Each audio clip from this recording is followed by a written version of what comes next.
Bom dia, crianças! Eu sou a professora Fafá. Estamos aqui mais uma vez para a nossa aula de Geografia com as turmas do 4º e 5º ano. E dessa vez o tema da aula é o relevo. Vocês já ouviram falar em relevo?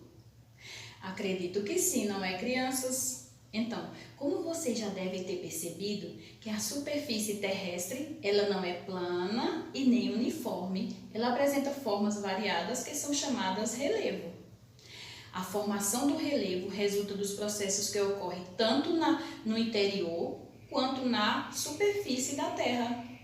Entre os processos internos que formam o relevo, destacam-se os terremotos e as erupções vulcânicas, que podem causar rachaduras na superfície e deslocamento de grandes blocos de rocha. E os processos que ocorrem na superfície terrestre destacam-se a erosão e a deposição. Mas o que é erosão e o que é deposição? Erosão é o processo de remoção e transporte de materiais desagregados das rochas que compõem a superfície terrestre, causada principalmente pela variação da temperatura e pela ação da água e do vento nas rochas. E deposição é o processo de acúmulo dos materiais desagregados da rocha que foram removidos e transportados pela erosão. Assim, os processos de erosão e deposição atuam na formação do relevo. As formas predominantes do relevo brasileiro são planaltos, as planícies e as depressões. Então, o que são planaltos? Essa forma de relevo. Planaltos são superfícies irregulares nas quais a erosão é maior que a deposição e podem apresentar chapadas e serra. Por exemplo, a Serra da Canastra em Minas Gerais.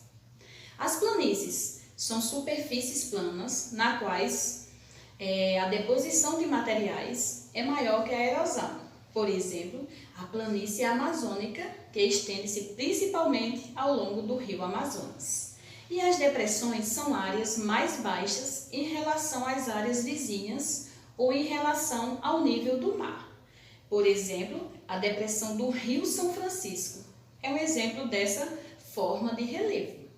E no Brasil, o ponto mais alto do território é o Pico da Neblina, no estado do Amazonas, na Serra do Imeri, com 2.994 metros de altitude. Vocês também já ouviram falar, não é? No Pico da Neblina, tá certo? É o ponto mais alto do território brasileiro. Então, como sabemos, a ocupação do espaço modifica o relevo. Vocês sabiam? Não é interessante? Ao ocupar o espaço, as pessoas modificam o relevo. Então, para atender às suas necessidades e o seu modo de vida. Aí, com o crescimento das cidades, os terrenos íngremes são aplainados para a construção de moradias e vias de circulação. Já imaginou? Para se construir as grandes cidades, modificaram o relevo. Já pensaram nisso também, não é? Então, os terrenos que eram íngremes, eles têm que ser aplainados para se construir as moradias, onde as pessoas moram, e também as vias de circulação. Por exemplo, para construir túneis e estradas em áreas de serra, tá certo? Geralmente são cortados trechos de suas encostas. E com isso há uma grande modificação do relevo. Já ouviram falar também, não é? E as atividades de mineração também alteram o relevo. Geralmente, para extrair minérios, é preciso escavar grandes áreas, deixando buracos e alterando a paisagem local. Também há uma modificação muito grande nas formas aí do relevo. Muitas vezes esse relevo, certo? Eram com paisagens naturais, com paisagens locais, e para se construir uma grande rodovia, para se extrair os minérios, foram alterados. Já imaginaram? Tá certo? Então, crianças, é importante que vocês compreendam que a natureza atua como agente formador e modificador do relevo. E as pessoas modificam o relevo de acordo com as suas necessidades.